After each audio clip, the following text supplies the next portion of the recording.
నమస్తే welcome to special focus. AP cabinet లో దాదాపు అన్ని జిల్లాలు కవర్ అయ్యేలా చూసుకున్నాయి కూటమి పార్టీలు. సామాజిక వర్గాల వారీగా మంత్రి పదవులు దక్కాయి. సీనియర్లకు యువతకు మధ్య సమతూకం పాటిస్తూ మంత్రివర్గాన్ని రూపొందించారు. సగానికి పైగా కొత్త వారికి అవకాశం లభించింది. 17 మంది కొత్త వారికి అవకాశం కల్పించారు. 3 మహిళలకు చోటు లభించింది. బీసీలు 8 మంది, ఎస్సీలు 2, ఎస్టీ 1, ముస్లిం మైనార్టీల నుంచి ఒకరికి, వైశ్యుల నుంచి ఒకరికి అవకాశం దక్కింది. 4 కాపులు, 1 బలిజ, 4 కమ్మ, 3 రెడ్లకు అవకాశం ఇచ్చారు. ఇక ఉమ్మడి అనంతపురం జిల్లా, కర్నూలు, గుంటూరు జిల్లాల నుంచి 3కి మంత్రి పదవులు దక్కాయి. ఉమ్మడి నెల్లూరులో ప్రకాశం, కృష్ణా, తూర్పుగోదావరి, పశ్చిమ గోదావరి, విజయనగరం నుంచి 2 చొప్పున మంత్రివర్గంలో చోటు లభించింది. ఇక ఉమ్మడి కడప, చిత్తూరు, విశాఖ, శ్రీకాకుళం జిల్లాల నుంచి ఒక్కొక్కరికి మంత్రి పదవులు కేటాయించారు. కేబినెట్ లో చంద్రబాబు సొంత జిల్లా చిత్తూరు ఎమ్మెల్యేలకు నిరాశ ఎదురైంది.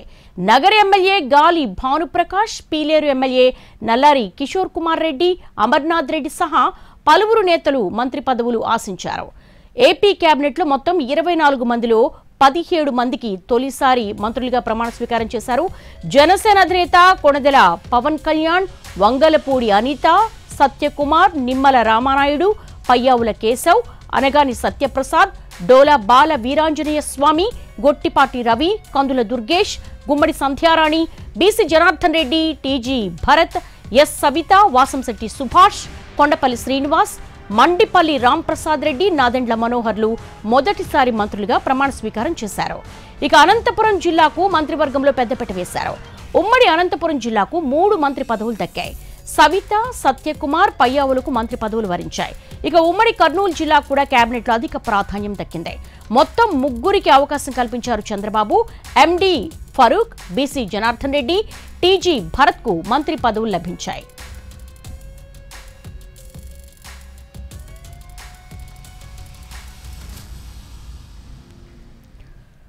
ఆంధ్రప్రదేశ్లో కొత్త మంత్రివర్గం కొలువుదీరింది. దీనికి సంబంధించి కూడా శాఖల కసరత్తు ముమ్మరంగా కొనసాగుతోంది. దీనికి సంబంధించి ఏపీ ఇన్పుట్ ఎడిటర్ చంద్రశేఖర్ అడిగి మరిన్ని వివరాలు తెలుసుకుందాం. చంద్రశేఖర్, గతానికి భిన్నంగా ఈసారి చంద్రబాబు కేబినెట్ లో 17 మంది కొత్త వారికి చోటు లభించింది. ఏ ఈక్వేషన్స్, క్యాలిక్యులేషన్స్ బేస్ చేసుకుని ఈ కూర్పు జరుగుతుంది? దానికి ప్రయారిటీ ఇవ్వాలనుకుంటా ఉంది. అందరూ సీనియర్లే పార్టీలో. ఇప్పుడు ఇచ్చిన వాళ్ళలో కూడా చాలామంది సీనియర్లు ఉన్నారు. పయ్యావుల కేశవ్ సీనియర్, అచ్చెన్నాయుడు సీనియర్, అలాగే పార్టీలో ఇచ్చిన మిగతా పదవుల్లో ఇచ్చిన నిమ్మల రామానాయుడు సీనియర్, ఆయన 3 సార్లు గెలిచారు. అంటే వీళ్ళకంటే ఎక్కువ గెలిచిన వాళ్ళు ఉన్నారు. అలాగే వీళ్ళ సీనియర్లు కాదు అనడానికి లేదు అనేది పార్టీలో వాదన. అంటే బుచ్చి చౌదరి లాంటి వాళ్ళు 8 సార్లు గెలిచి పార్టీకి కష్టకాలంలో అండ ఉండి ఆయన లాంటి వాళ్ళకి అవకాశం రాలేదని బాధపడేవాళ్ళు ఉన్నారు. అలాగే దూడిపాల నరేంద్ర 6 సార్లు గెలిచి పార్టీకి అండగా ఉన్నారు, ఆయనకి అవకాశం రాలేదని బాధపడేవాళ్ళు ఉన్నారు. ఒకప్పుడు పయ్యావుల కేశవ్కు ఎప్పుడు ప్రభుత్వం అధికారంలోకి వచ్చినా ఆయనకు అవకాశం రావట్లేదని కూడా బాధపడేవాళ్ళు ఉండారు. అయితే మంత్రి పదవులు పరిమితం, 15% మాత్రమే. మొత్తం 175 నియోజకవర్గాలలో ఉన్న పరిస్థితిని బట్టి 15% మందికి మాత్రమే కేబినెట్లో చోటు కల్పించాల్సిన అవకాశం ఉంది రాజ్యాంగపరంగా. ఆ విధంగా చూస్తే సీఎం కాక 25 పోర్ట్ఫోలియోలు మాత్రమే ఉంటాయి. ఏ ప్రభుత్వానికైనా ఇలాంటి తలనొప్పి, ఇలాంటి ఇబ్బంది తప్పేది కాదు. ఒక పక్క సీనియర్లు ఉంటారు, ఇంకో పక్క ప్రాంతాలను సమన్వయం చేసుకోవాలి, ఇంకొక పక్క కులాలను సమన్వయం చేసుకోవాలి. కేబినెట్ అంటే అన్ని ప్రాంతాలకు, అన్ని కులాలకు, అన్ని వర్గాలకు ప్రాధాన్యత ఇవ్వాలి. ఏ ఒక్క వర్గాన్ని కూడా విస్మరించడానికి వీల్లేదు. రాజకీయంగా చూసుకునేది కులాలు, ప్రాంతాలు, ఓట్లు లెక్కలే కాబట్టి ఏ కులాన్ని కూడా పక్కన పెట్టడానికి అవకాశం లేదు. అలాగని ఒకే ప్రాంతంలో సీనియర్లు ఉన్నారని ఆ ప్రాంతానికే మంత్రి పదవులు కట్టబెట్టే పరిస్థితి కూడా లేదు. అలాంటి పరిస్థితి ఏ సీఎం కొన్నట్టు ఇప్పుడు చంద్రబాబు కాదు, ఇంతకుముందు జగన్మోహన్ రెడ్డి కూడా అదే పరిస్థితి ఎదుర్కొన్నారు. 2014లో చంద్రబాబు నాయుడు సీఎం అయినప్పుడు కూడా ఇలాంటి పరిస్థితి ఆయనకు ఎదుర్కొంది. ఎంతో కొంతమందిని పక్కన పెట్టాల్సిన పరిస్థితి ఏర్పడుతుంది, వాళ్ళకి ప్రత్యామ్నాయాలు చూసుకోవాల్సిన పరిస్థితి ఏర్పడుతుంది.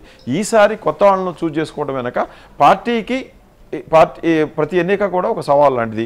ఆ ఎన్నిక అయిపోయిందంటే మళ్ళీ ఎన్నికకు పార్టీ సిద్ధం కావాల్సి ఉంటుంది. పార్టీని నెక్స్ట్ 5 ఇయర్స్కి సిద్ధం చేసుకోవాల్సి ఉంటుంది. అంటే కొత్త రక్తాన్ని ఎక్కించాల్సి ఉంటుంది. ఇప్పుడు మనం చూసుకున్నాం, మొత్తం గెలిచిన కూటమి ఎమ్మెల్యేలు చూస్తే 164 మంది కూటమి ఎమ్మెల్యేలు గెలిస్తే అందులో 59 మంది టీడీపీ నుంచి కొత్తగా గెలిచారు. అలాగే జనసేన నుంచి 14 మంది కొత్తగా గెలిచారు.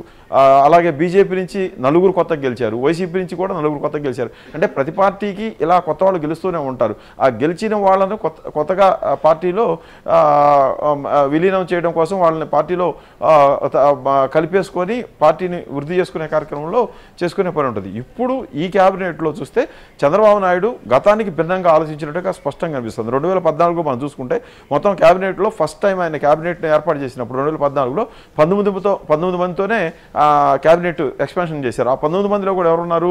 యనమల రామకృష్ణుడు, ఆయన 1983 ఎన్టీ రామారావు క్యాబినెట్ నుంచి మొన్నటి వరకు 14 వరకు ఉన్నారు.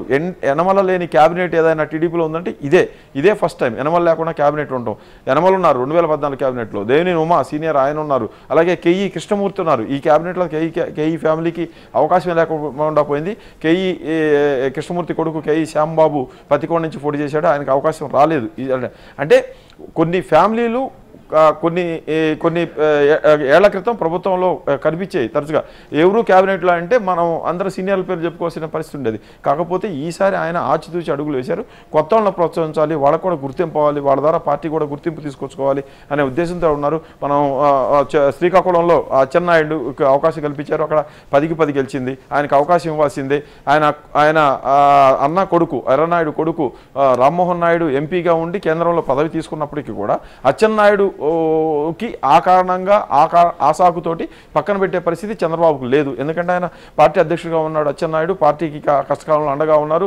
ఆయన కూడా కష్టాలు పడ్డాడు వైసీపీ నుంచి, కాబట్టి ఆయనకి ఇచ్చుకోవాల్సిన అవసరం ఉంది.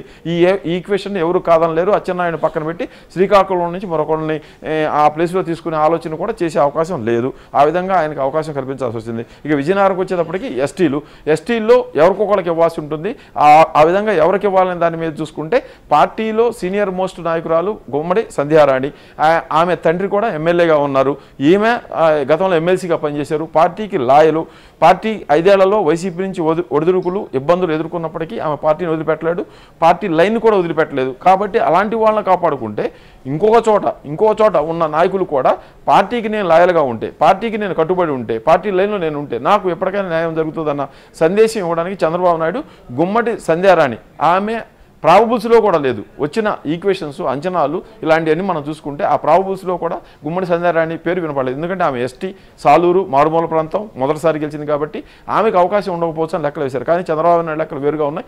ఎస్టీలోంచి ఆమెను తీసుకుని అక్కడ మంత్రి పదవి ఇవ్వడానికి సిద్ధపడ్డారు, ఆమెను క్యాబినెట్లోకి తీసుకున్నారు. ఇక రెండో ఆశ్చర్యకరమైన విషయము గజపతి నగరం నుంచి గెలిచిన కొండపల్లి శ్రీనివాసరావు. ఆయన ఫస్ట్ టైం సీట్ తీసుకున్నారు, ఫస్ట్ టైం ఎమ్మెల్యేకి గెలిచారు. ఆయనకు కూడా అవకాశం ఇచ్చారు. తూర్పు కాపు సామాజిక వర్గం అయింది. తూర్పు కాపులు అనేవాళ్ళు ఉత్తరాంధ్రలో ఎక్కువ మంది ఉంటారు. అలాగే ఈ కొత్తగా వచ్చిన ఈ కొండపల్లి శ్రీనివాసరావుకు అవకాశం ఇవ్వడం ద్వారా ఆయన దగ్గర కొత్తగా ఆ కులానికి సంబంధించి కానీ ఆ ప్రాంతంలో ఆయన మీద ఒక ఎక్స్పెక్టేషన్స్ పెంచే కార్యక్రమం కానీ చంద్రబాబు నాయుడు చేసినట్టుగా మనం భావించవచ్చు. ఎందుకంటే విజయనగరం జిల్లా నుంచే చీపురుపల్లిలో బొత్స సత్యనారాయణ ఓడించిన కళా వెంకట్రావు కూడా శ్రీకాకుళం నుంచి వచ్చి ఇక్కడ పోటీ చేశారు. ఆయన పేరు ప్రాబుల్స్ వినపడింది. ఖచ్చితంగా కళా వెంకట్రావుకు అవకాశం ఉంటుంది. పార్టీ ఎలమంటే ఆయన శ్రీకాకుళం జిల్లా వదిలిపెట్టి చీపురుపల్లి వెళ్ళాడు కాబట్టి అనుకున్నారు. దాన్ని కూడా పక్కన పెట్టేసి కొత్తగా పార్టీలో కొత్తగా ఎమ్మెల్యే అయ్యి కొత్తగా గెలిచిన వ్యక్తిని ఫస్ట్ టైం అయినప్పటికీ కూడా అవకాశం ఇచ్చారు. అంటే తూర్పు కాపుల్లో కొత్త రక్తాన్ని, కొత్త తరాన్ని చంద్రబాబు నాయుడు ప్రోత్సహించాలనుకున్నారు. ఆ విధంగా ఉత్తరాంధ్రలో ఒక ప్రామినెంట్ క్యాస్ట్ అయిన తూర్పు కాపులకు అవకాశం ఇచ్చారు. ఇక విశాఖపట్నం జిల్లాకు వస్తే విశాఖపట్నం జిల్లా మొత్తానికి కలిపి అనితకు అవకాశం ఇచ్చారు. అనిత గురించి అందరికీ తెలుసు. ఆమె 2014 ఎమ్మెల్యే గెలిచారు. 2019లో కోవూరు పంపించారు. ఆమె విశాఖపట్నం పాయకరావుపేట నుంచి కోవూరు పంపిస్తే పార్టీ ఆదేశాల ప్రకారం మాట కాదనకుండా పోటీ చేసి ఓడిపోయారు. అప్పటి నుంచి కూడా పార్టీ లైన్ కట్టుబడి ఉన్నారు. మహిళా అధ్యక్షురాలుగా ఉన్నారు పార్టీకి. ఆమె త్యాగాన్ని, ఆమె బ్యాక్గ్రౌండ్ కూడా చూసుకున్న తర్వాత ఆమెకు ఇవ్వకపోతే పార్టీ శ్రేణుల్లోనే వ్యతిరేకత వచ్చే అవకాశం ఉంటుంది. కాబట్టి ఆడకూతురుగా పార్టీలో సీనియర్ సెకండ్ టైం గెలిచిన వ్యక్తిగా ఆమెకి ఇవ్వాలి. ఆమె కూడా ప్రాబుల్స్లో ఉన్నారు. ఆమెకి ఇచ్చే క్యాబినెట్ మీద కూడా చర్చ జరుగుతూ ఉంది. ఆమెకు హోంమంత్రి ఇస్తారా, ఇంకా పెద్ద శాఖ ఇస్తారని. ఎందుకంటే ఆమె కూడా వైసీపీని ధీటుగా ఢీకొన్నారు. ఆమె కూడా వైసీపీ వైపు నుంచి గట్టిగా ట్రోల్స్ ఎదుర్కొన్న పరిస్థితి ఉంది. అలాంటి అనితకు ప్రయారిటీ ఇవ్వడంలో ఎటువంటి తప్పు పట్టరు. అదే సమయంలో విశాఖపట్నం జిల్లాలో ఉన్న అయ్యన్న పాత్రుడు, నర్సీపట్నంలో అయ్యన్న పాత్రుడు అంటే టీడీపీ అంటే అయ్యన్న పాత్రుడు మనం చూసాం. ప్రతి సంవత్సరం 2-3 నెలల్లో గ్యాప్ ఇవ్వడం, పోలీసులు సిఐడి వాళ్ళు ఆయన ఇంటి మీద దాడి చేయడం, ఆయన అరెస్ట్ చేసే ప్రయత్నం చేయడం, చివరికి 5-6 సార్లు ప్రయత్నం చేసిన తర్వాత 6వసారి అయ్యన్న పాత్రుడిని అరెస్ట్ చేసి తీసుకొచ్చే ప్రయత్నం చేశారు. మధ్యలోనే కోర్టు నుంచి ఆదేశాలు రావడం, ఆయన వదిలిపెట్టడం జరిగింది. ఆయన కొడుకు చింతకాల విజయ్ పార్టీకి ఐటీడీపీకి సోషల్ మీడియాకి ఇన్ఛార్జిగా ఉన్నారు, ఆయన కూడా ఇబ్బందులు పడ్డారు. అయితే అయ్యన్న పాత్రుడు లాంటి వ్యక్తి పార్టీకి కమిట్మెంట్గా ఉంటారు. పార్టీ ఎన్ని ఇబ్బందులు పార్టీని కానీ తన కానీ వైసీపీ ప్రభుత్వం అప్పుడు పెట్టినప్పుడు కూడా పక్కకు జరగలేదు. కాబట్టి అలాంటి వాడికి పార్టీలో అవకాశం రావాలని మొత్తం కేడర్ కోరుకుంటుంది. కానీ చంద్రబాబు నాయుడు లెక్కలు వేరుగా ఉన్నాయి. అక్కడ ఇవ్వలేని పరిస్థితి ఆయనకు ఉంది. అయ్యన్న పాత్రుడికి ఇంతకంటే ఎక్కువ పదవి ఇవ్వాలనో లేకపోతే అత్యున్నత స్థాయిలో కూర్చోబెట్టిన ఆలోచన చంద్రబాబు నాయుడు చేసి ఉండొచ్చు. అదే జిల్లాలో గంటా శ్రీనివాసరావు ఉన్నారు. పోటీ చేసిన ప్రతిసారి గెలిచారు. నియోజకవర్గం మారినప్పటికీ ప్రతిసారి ఆయన గెలిచారు. భీమిల్లో 2వసారి గెలిచారు. 92,000 మెజార్టీ వచ్చింది. ఆయనకు అవకాశం ఇస్తారు, కాపులు కోటాలనుకున్నారు, ఆయనకి ఇవ్వలేకపోయారు. ఎందుకంటే కాపులకు వేరే నియోజకవర్గాల్లో వేరే జిల్లాల్లో ఇవ్వాల్సి ఉంటుంది కాబట్టి కాపులు అనే వాళ్ళకి మొత్తంగా క్యాబినెట్ సైజ్ చూసుకున్నప్పుడు 3 లేదా 4 కంటే ఎక్కువ ఇచ్చే పరిస్థితి ఉండదు. అలాంటి పరిస్థితి ఆయనకి అక్కడే వైజాగ్లోనే స్టార్ట్ చేస్తే ఇక్కడ ఈస్ట్లో కానీ వెస్ట్లో కానీ గుంటూరులో కానీ మిగతా చోట్ల ఇవ్వాల్సి ఉంటుంది కాబట్టి అక్కడ ఇవ్వలేని పరిస్థితుల్లో చంద్రబాబు నాయుడు గంటాను కూడా పక్కన పెట్టారు. పల్లా శ్రీనివాసరావు పార్టీకి విధేయుడుగా ఉండే వ్యక్తి, 95,000 రాష్ట్రంలో అత్యధిక మెజార్టీతో గెలిచిన వ్యక్తి పల్లా శ్రీనివాసరావు, గాజువాక యాదవ సామాజిక వర్గం. ఆయన కూడా ఎక్స్పెక్ట్ చేశారు తాను యాదవ్నని, బీసీ సామాజిక వర్గం అత్యధిక మెజార్టీతో గెలిచానని, పార్టీకి లాయల్గా ఉన్నానని. పార్టీ నుంచి గెలిచిన ఎమ్మెల్యే, వారితో పాటు గెలిచిన ఒక ఎమ్మెల్యే, నలుగురిలో ఒక ఎమ్మెల్యే వెళ్ళిపోయినప్పటికీ ఆయన వెళ్లకుండా ఉన్నారని, ఆయన కూడా వైసీపీ ప్రభుత్వంతో ఇబ్బందులు పడ్డారని, ఈ లెక్కలో ఆయన అవకాశం వస్తుంది అనుకున్నారు. కానీ టోటల్గా బీసీలు చూసుకున్నప్పుడు మళ్ళీ వేరే ప్రాంతాల్లో యాదవులకి వాసి రావడం, వేరే ప్రాంతాల్లో బీసీలకి వాసి రావడంతో ఆ టోటల్ నెంబర్ పెరగకూడదు, అలాగే తగ్గకూడదు. కాబట్టి ఇక్కడ ఈ జిల్లాలో కేవలం అంతకు మాత్రమే వైజాగ్లో పరిమితం చేసుకున్న చంద్రబాబు నాయుడు పక్కకి వెళ్ళారు. ఇక మనం ఈస్ట్ గోదావరి జిల్లాకి వస్తే, ఈస్ట్ గోదావరి జిల్లాలో టీడీపీ ఎప్పుడు అధికారంలో ఉన్నా కూడా ఖచ్చితంగా కాపులకు అవకాశం కల్పిస్తుంది. 2014లో నిమ్మకాయల చినరాజప్పకు డిప్యూటీ సీఎం పదవి ఇచ్చి హోంమంత్రిని చేసింది. కాపులకు వాసిన ప్రయారిటీ అది కాబట్టి. కానీ ఈసారి కూటమి ఉంది, కూటమిలో బీజేపీ ఉంది, జనసేన ఉన్నాయి. ఆ 2 పార్టీలు కూడా 4-5 పోర్ట్ఫోలియోలు ఇవ్వాలి కాబట్టి ఇప్పుడు 4 ఇచ్చారు, ఇవ్వాల్సి ఉంటుంది. కాబట్టి టీడీపీ తన టోటల్ క్యాబినెట్ బెర్తులను తగ్గించుకోవాల్సిన అవసరం ఉంటుంది. కాబట్టి అక్కడ కేవలం అక్కడున్న సామాజిక కోణంలో రామచంద్రాపురం నుంచి ఫస్ట్ టైం అంటే ఎలక్షన్కి 2 నెలల ముందు పార్టీలో వచ్చి వైసీపీ నుంచి వచ్చేరిన వాసంశెట్టి సుభాష్ శెట్టిపల్లి సామాజిక వర్గానికి ఇచ్చుకున్నారు. అక్కడ వేరే కాపు సామాజిక వర్గానికి సంబంధించిన వ్యక్తికి ఇవ్వడానికి అవకాశం లేకుండా పోయింది. ఎందుకంటే అక్కడ జ్యోతుల్ నెహ్రూ ఆయన సీనియర్ మోస్ట్ ఎమ్మెల్యే, ఆయన వైసీపీ నుంచి 2014లో టీడీపీలోకి వచ్చారు. ఆయన ఎప్పటి నుంచో మంత్రి కావాలని ఆశతో ఉన్నారు. తను సీనియర్ని తనకి ఇవ్వాలని క్లెయిమ్ చేసుకున్నారు. అలాగే నిమ్మకాయల చినరాజప్ప ఎలాగూ క్లెయిమ్ చేసుకుంటారు తన సీనియర్నని. అలాగే అదే జిల్లాలో కమ్మ సామాజిక వర్గానికి సంబంధించి బుచ్చి చౌదరి 8 సార్లు గెలిచారు. ఆయన కూడా పార్టీకి వీర విధేయుడు, ఎన్టీ రామారావు స్వామి నుంచి ఉన్నారు. 95లో పార్టీ చీలినప్పుడు ఆయన ఎన్టీ రామారావు వైపు ఉన్నారు. ఆ విధంగా ఆయన పార్టీకి కట్టుబడి ఉన్నారు. ఆస్తులు పెంచుకున్న ఎమ్మెల్యేలలో ఈయన రివర్స్, ఆస్తులు పోగొట్టుకున్న సీనియర్ నాయకుడు. ఈయనకు అవకాశం ఖచ్చితంగా వస్తుంది అనుకున్నారు. కానీ కమ్మలకు ఇవ్వాల్సిన క్యాబినెట్ బెర్తుల సంఖ్య కేవలం 4 మాత్రమే. ఆ 4లో ఈయనకి ఇక్కడ ఇవ్వడం వల్ల వేరే చోట వేరే వాళ్ళకి అవకాశం కోల్పోతుంది. కాబట్టి బుచ్చి చౌదరిని కూడా చంద్రబాబు నాయుడు పక్కన పెట్టుకోవాల్సి వచ్చింది. ఆ విధంగా కాపులకి ఇవ్వలేకపోయారు, అక్కడ కమ్మలకు ఇవ్వలేకపోయారు. కేవలం వాసంశెట్టి సుభాష్కు మాత్రమే ఉమ్మడి జిల్లా మొత్తాన్ని కలిపి ఇవ్వాల్సి వచ్చింది. ఫస్ట్ టైం జూనియర్ ఎమ్మెల్యే అయినప్పుడు. తూర్పుగోదావరి జిల్లా కమ్మలకు అన్యాయం జరుగుతుందని అసంతృప్తి చెలరేగే అవకాశం లేదా? ఎప్పుడు శెట్టి బలిజలకు మాత్రమే పదవులు దక్కుతున్నాయన్న ఒక అసంతృప్తి చెలరేగే అవకాశం లేదా? తూర్పుగోదావరి జిల్లాలో కమ్మ సామాజిక వర్గం పరిమితంగా ఉంటుంది. కమ్మ సామాజిక వర్గం అంటే కృష్ణా జిల్లా, కమ్మ సామాజిక వర్గం అంటే గుంటూరు జిల్లా. ఈ జిల్లాలను మాత్రమే కమ్మోళ్ళ జిల్లాలుగా భావిస్తారు, కమ్మ పాపులేషన్ ఉన్నట్టుగా భావిస్తారు. తూర్పుగోదావరి, వెస్ట్ గోదావరి అనేటప్పటికీ శెట్టి బలిజలు, కాపులు ఈ 2 వర్గాలే ఉంటాయి. అంటే ఎప్పటి నుంచో అక్కడికి వెళ్ళిపోయి ఉన్న బుచ్చి చౌదరి మొదటి నుంచి అక్కడ ఉంటున్నారు కాబట్టి ఆయనకు అవకాశం ఇచ్చారు. గతంలో ఎప్పుడూ కూడా కమ్మ సామాజిక వర్గానికి ఆ జిల్లా నుంచి ప్రయారిటీ ఇచ్చిన పరిస్థితులు కూడా తక్కువగా ఉంటాయి. అక్కడ మండపేట పక్కన ఉన్న మండపేటలో ఎమ్మెల్యే 4 సార్లు వరుసగా గెలిచాడు జోగేశ్వరరావు. ఆయనకి కూడా క్యాబినెట్లో అవకాశం దొరికే అవకాశం లేదు. కాకపోతే సీనియారిటీ దృష్ట్యా సీనియర్ అనే చెప్పి కోణంలో బుచ్చి చౌదరికి ఇవ్వాల్సి ఉంటుంది. అంతేకాని ఈ మనం చూసుకుంటే ఓవరాల్గా మనం ఇంతకుముందు చెప్పుకున్నట్టుగా ప్రాంతాలకి సామాజిక వర్గాలకి కొన్ని ఉంటాయి. రాయలసీమలో రెడ్లకు మాత్రమే ఇవ్వాల్సి ఉంటుంది, ఎందుకంటే వాళ్ళు ఆ ప్రాంతంలో ఐసోలేటెడ్ అయి ఉంటారు కాబట్టి. అలాగే కాపులకు వచ్చేటప్పటికి ఈస్ట్ వెస్ట్ గుంటూరు కృష్ణా వరకు పరిమితం అవుద్ది. ఆ 4 జిల్లాలో ఏదో ఒక జిల్లాలో ఇవ్వడానికి అవకాశం ఉంటుంది. అంటే ఈ ప్రాంతం దాటిపోతే ఆ సామాజిక వర్గాన్ని తీసుకోవడానికి అవకాశం ఉండదు. అలాగే వెస్ట్ గోదావరి చూసుకుంటే పాలకొల్లులో గెలిచిన నిమ్మల రామానాయుడికి అవకాశం ఖచ్చితంగా వచ్చింది. ఆయన వరుసగా 3 సార్లు గెలిచారు. పార్టీకి లాయల్గా ఉన్నారు కాబట్టి కాపులకు అక్కడ అవకాశం ఇవ్వగలిగారు చంద్రబాబు నాయుడు. అదే సమయంలో అదే ఉమ్మడి జిల్లా పరిధిలో ఉన్న నుంచి అక్కడి నుంచి జనసేన అభ్యర్థి కందుల దుర్గేష్కి ఇవ్వాల్సి వచ్చింది. అంటే ఇద్దరు కాపులకు అక్కడ ఇచ్చారు. వాస్తవంగా చూసుకుంటే కందుల దుర్గేష్ది రాజమండ్రి, ఆయన అక్కడ ఆ క్యాస్ట్కు సంబంధించిన వాళ్ళకి అందుబాటులో ఉండొచ్చు, ఇక్కడ ఆయన అందుబాటులో ఉండొచ్చు. ఆ విధంగా అక్కడ సెట్ చేశారు. ఇద్దరికి వెస్ట్ గోదావరి జిల్లాలో కాపులకు ఇచ్చినట్టు. వెస్ట్ గోదావరి జిల్లాలో మన సీనియర్లు చూసుకుంటే ఆచంటలో ఉన్న పితాని సత్యనారాయణ సీనియర్ మోస్ట్ ఉన్నారు. అలాగే అక్కడ రాజులు కూడా ఒక క్యాబినెట్ పోర్ట్ఫోలియో ఇవ్వాల్సి ఉంటుంది. కానీ మళ్ళీ క్యాబినెట్ సైజు చూసుకోవాలి, మళ్ళీ కులాలు చూసుకోవాలి. కాబట్టి అక్కడ క్షత్రియుల జోలు వెళ్ళడానికి చంద్రబాబు నాయుడుకి ఆప్షన్ లేకుండా పోయింది. ఒండి నుంచి గెలిచిన రఘురామకృష్ణరాజు తనకు అవకాశం ఉంటుందని ఆయన భావించారు. కానీ అక్కడ అవకాశం రాలేదు, వాళ్ళు ఎక్కువగా ఇవ్వలేకపోయారు. ఆ ఉమ్మడి వెస్ట్ గోదావరి జిల్లాలో ఇద్దరికి మాత్రం అవకాశం కల్పించారు. ఆ ఇద్దరిలో ఒకడు జనసేన కాపు, ఇంకొకడు టీడీపీ కాపు. ఈ కృష్ణా జిల్లాకు వచ్చేటప్పటికి కృష్ణా జిల్లా అంటే కమ్మ అంటే కృష్ణా జిల్లా. ఆ జిల్లాలో కమ్మోళ్ళకి టీడీపీ ఎప్పుడు అధికారంలో కూడా అవకాశం ఇస్తుంది. 2014లో చూస్తే దేవినేని ఉమ్మకు అక్కడ అవకాశం ఇచ్చారు. ఆయన 5 ఏళ్ల పాటు భారీ నీటిపారుదల శాఖ మంత్రిగా పనిచేశారు. కానీ ఈసారి కమ్మల్ని ఆ జిల్లా నుంచి కూడా పక్కన పెట్టేశారు. కేవలం ఇద్దరు బీసీలకి, బందర్లో గెలిచిన కొల్లు రవీంద్రకి, అలాగే నూజివీడులో గెలిచిన కొలుసు పార్థసారథికి, ఒక కొలుసు పార్థసారథి యాదవ సామాజిక వర్గం, కొల్లు రవీంద్రది మత్స్యకార సామాజిక వర్గం. ఆయనకు అవకాశం ఇవ్వడం కోసం ఖమ్మంలో పక్కన పెట్టారు. ఆ జిల్లాలో కాపులు కూడా అప్పుడప్పుడు ఇచ్చేవాళ్ళు. మనం చూసుకుంటే జగన్ కూడా మచిలీపట్నం నుంచి పేరి నానికి అవకాశం వచ్చింది. అలాగే ఖమ్మకు వచ్చేటప్పటికి ఆయన గుడివాడలో కొడాలి నానికి అవకాశం ఇవ్వాల్సి వచ్చింది. కానీ ఈసారి ఆ మొత్తం 16 నియోజకవర్గాలని స్వీప్ చేసిన కృష్ణా జిల్లాలో బీసీలకు మాత్రమే చంద్రబాబు నాయుడు అవకాశం ఇవ్వాలనుకున్నారు. అక్కడ కమ్మకు అవకాశం ఉండకూడదు. అదే జిల్లాలో గెలిచిన సుజనా చౌదరి, అదే జిల్లా నుంచి గెలిచిన కైకలూరు నుంచి గెలిచిన కామినేని శ్రీనివాసరావు, అదే జిల్లా నుంచి టీడీపీ వైపు నుంచి గెలిచిన గద్దె రామ్మోహన్ రావు, బోండా ఉమా లాంటి వాళ్ళు కూడా క్యాబినెట్ బెర్తులు ఆశించారు. కానీ బోండా ఉమా కాపు, ఆయనకి వేరే చోట కాపులకు తగ్గించాల్సిన పరిస్థితి వస్తుంది కాబట్టి ఆయనకు అవకాశం లేకపోయారు. గద్దె రామ్మోహన్ రావు కమ్మకి ఇవ్వాల్సిన బెర్తులు ఎక్కువైతే కాబట్టి ఆయనకి అవకాశం కలిగించలేకపోయారు.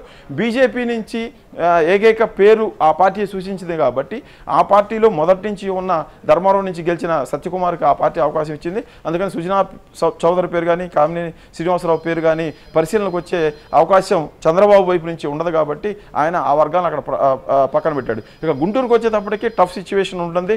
గుంటూరులో లోకేష్కు పదవి ఇచ్చుకోవాలి, అలాగే అదే జనసేన గుంటూరులో నాదెండ్ల మనోహర్కి అవకాశం ఇచ్చుకోవాలి. అదే టీడీపీకి వచ్చేటప్పటికి రేపల్లె బీసీ సామాజిక వర్గం, గౌడ సామాజిక వర్గానికి సంబంధించిన అనగాని సత్యప్రసాద్కి తప్పనిసరిగా అవకాశం ఇవ్వాలి. ఆయన 2014, 19, 2024 3 సార్లు వరుసగా గెలిచారు. పార్టీకి వీరవిధాయుడు. పార్టీ నుంచి గుంటూరు జిల్లాకు సంబంధించిన గుంటూరు వెస్ట్ నుంచి గెలిచిన మద్దాలి గిరి పార్టీని వదిలిపెట్టిపోయారు. ఆ పక్కన చీరాల్లో గెలిచిన కరణం బలరాం పార్టీని వదిలిపెట్టిపోయారు. ఈ పక్క గన్నవరంలో గెలిచిన వల్లభనేని వంశీ పార్టీ వదిలిపెట్టిపోయారు. ఇంతమంది పార్టీని వదిలిపెట్టి వెళ్ళినా కూడా మద్దాలిగిరి కానీ ఇక్కడ అనగాని సత్యప్రసాద్ కానీ మద్దాలిగిరి కానీ వాళ్ళ కానీ ఫాలో కాకుండా ఉన్నారు కాబట్టి ఆయనకి ఇవ్వాల్సిన అవకాశం ఉంటుంది. కాబట్టి టీడీపీ అక్కడ రెండు బెర్తులు పెట్టుకుంది. ఆ 2 బెర్తులు కూడా ఒకటి లోకేష్కి, ఒకటి అనగాని సత్యప్రసాద్కి ఇచ్చింది. జనసేనకి తప్పనిసరిగా తన పార్టీలో సీనియర్ నాయకుడు కాబట్టి ఆయనకి ఇచ్చుకుంది. ప్రకాశం జిల్లాకు పోయేటప్పటికి కూడా అక్కడ సీనియారిటీ జూనియర్లు అని ఏమీ లేదు. కానీ రవి 5 సార్లు గెలిచారు, గొట్టిపాటి రవి, ఆయన కంపల్సరీగా ఇచ్చుకోవాలి. అలాగే అక్కడ డోలా భారవీరాంజనేయులు కొండపి నుంచి గెలిచారు. ఆయన కూడా పార్టీలో వరుసగా 3 సార్లు గెలుచుకుంటూ వచ్చారు. పార్టీలో ఆయన ఉంటూ గత ప్రభుత్వంలో ఇబ్బంది పడ్డారు. ఆయన ప్రభుత్వంలో గట్టిగా ఢీకొన్నారు కాబట్టి విధేయతను దృష్టిలో పెట్టుకొని ఆయనకి అక్కడ అవకాశం కల్పించారు. అదే జిల్లా నుంచి ఒంగోలు నుంచి మొన్న ఎన్నికల్లో గెలిచిన దామరచర్ల జనార్దన్ 2వ సారి గెలిచారు. ఆయన కూడా కమ్మ సామాజిక వర్గం, ఆయన కూడా క్యాబినెట్లో చోటు దక్కుతుందని ఆశించారు. అయితే సామాజిక సమీకరణలో గట్టుపాటి రవి కమ్మ సామాజిక వర్గం, ఆయనకి ఇచ్చిన తర్వాత మరొకరికి ఇవ్వడానికి అవకాశం ఉండదు కాబట్టి జనార్దన్ ఆ విధంగా అవకాశం కోల్పోయారు. ఎస్సీలలో మాదికి చెరొకటి ఇవ్వాలి.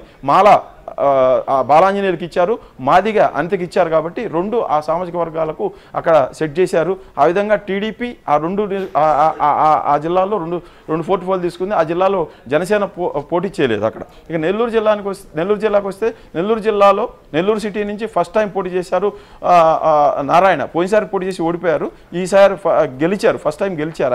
ఆయనకి ఎలాగూ పోర్ట్ఫోలియో ఉంటుంది, క్యాబినెట్లో చోటు ఉందని అనుకున్నారు. ఖచ్చితంగా ఆయనకి చోటు ఇచ్చారు. అక్కడ బలిజ సామాజిక వర్గం, రాయలసీమ రాయలసీమలో బల్జీలు ఎక్కువగా ఉంటారు, బల్జీ సామాజిక వర్గానికి కంపల్సరిగా అవకాశం ఇవ్వాలి. ఆ విధంగా ఆయన్ని కాపు కోణంలో చూస్తారు, అలాగే బల్జీగా చూస్తారు. కాపుల్లో చూసుకున్నప్పుడు 4 కనిపిస్తాయి, లేకపోతే బల్జీని విడిగా చూస్తే 3 మాత్రమే కాపులకి ఇచ్చినట్టు కనిపిస్తాయి. కాబట్టి ఆయన కాపులకి బల్జీలకు ప్రతినిధిగా వేస్తారు. బల్జీలకి ఇవ్వాల్సిన రాయలసీమలో ఒక బెర్తుని నారాయణతో భర్తీ చేశారు చంద్రబాబు నాయుడు. ఇక రెడ్లు, నెల్లూరు అంటే రెడ్లు, రెడ్లు అంటే నెల్లూరు కాబట్టి ఆత్మకూరు నుంచి గెలిచిన ఆనం రామనారాయణ రెడ్డికి అవకాశం ఇచ్చారు. అక్కడ మిగతా పోటీ చేసిన రెడ్లు సోమిరెడ్డి చంద్రమోహన్ రెడ్డి అనేక సార్లు, దాదాపు 20 ఏళ్ల నుంచి అనేక సార్లు పోటీ చేసి ఓడిపోతా ఉన్నారు. ఇప్పుడు ఆయన చాలా సంవత్సరాల తర్వాత గెలిచారు. 2014లో సోమిరెడ్డి ఓడిపోయినప్పటికీ ఆయన సీనియారిటీని, పార్టీకి ఉన్న లాయల్టీని గుర్తుపెట్టుకొని ఆయనకి ఎమ్మెల్సీగా చేసి మరీ చంద్రబాబు నాయుడు మంత్రి పదవి ఇచ్చారు. ఈసారి మారిన సమీకరణలో ఆయన్ని పక్కన పెట్టారు. ఆయన ఎమ్మెల్యే గెలిచినప్పటికి కూడా ఆయన పక్కన పెట్టి ఆత్మకూరు నుంచి గెలిచిన ఆనం రామనారాయణ రెడ్డి 7వసారి గెలిచారు.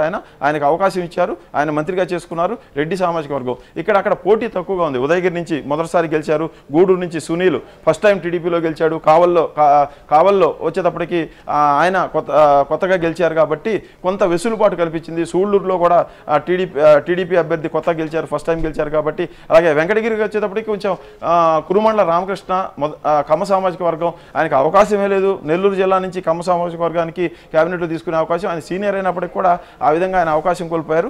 రెడ్డికి ఇవ్వాలనుకున్నప్పుడు సీనియర్ మోస్ట్ నాయకుడు, గతంలో టీడీపీతోనే ఆయన రాజకీయ జీవితం ఆరంభమైంది.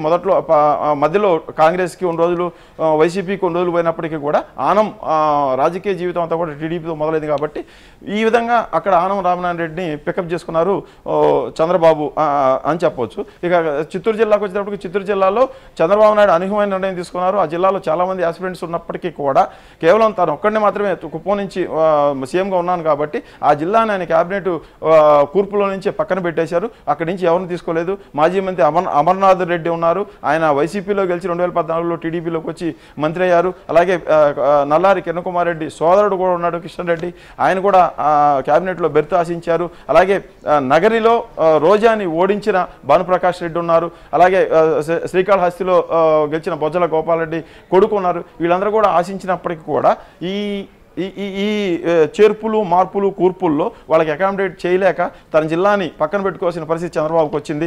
అలాగే కడప జిల్లాకు వచ్చేటప్పుడే కడప జిల్లాలో టీడీపీ అనూహ్యంగా 6 సీట్లు నెగ్గింది.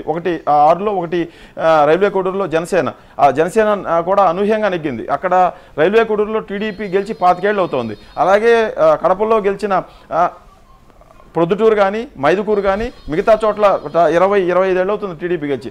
అలాంటి జిల్లాలో మొదటిసారిగా కూటమి 6 నియోజకవర్గాల్లో గెలుచుకుంది కాబట్టి అక్కడ కూడా మనం మొదట్లో చెప్పుకున్నట్టుగా పార్టీకి కొత్త రక్తం ఎక్కించే పని చంద్రబాబు చేపట్టారు. రెడ్డి సామాజిక వర్గానికి ప్రయారిటీ అక్కడ ఇవ్వాల్సి ఉంటుంది. వాస్తవంగా వరదరాజుల రెడ్డి ప్రొద్దుటూరులో సీనియర్ ఎమ్మెల్యే గెలిచినప్పటికీ కూడా ఆయన వయోభారం రీత్యా మొత్తం జిల్లాని సమన్వయం చేసుకోవాలి, పార్టీని పటిష్టం చేసే కార్యక్రమాలను వరదరాజుల కంటే కూడా కొత్తగా గెలిచి గతంలో ఇప్పుడు గెలిచిన మండిపల్లి రాంప్రసాద్ రెడ్డి తండ్రి మంత్రిగా పనిచేశారు ఎన్టీఆర్ క్యాబినెట్లో. ఆయన కుటుంబానికి పొలిటికల్ బ్యాక్గ్రౌండ్ ఉంది. ఆయన కజిన్ కూడా ఎమ్మెల్యేగా పనిచేస్తున్నారు గతంలో.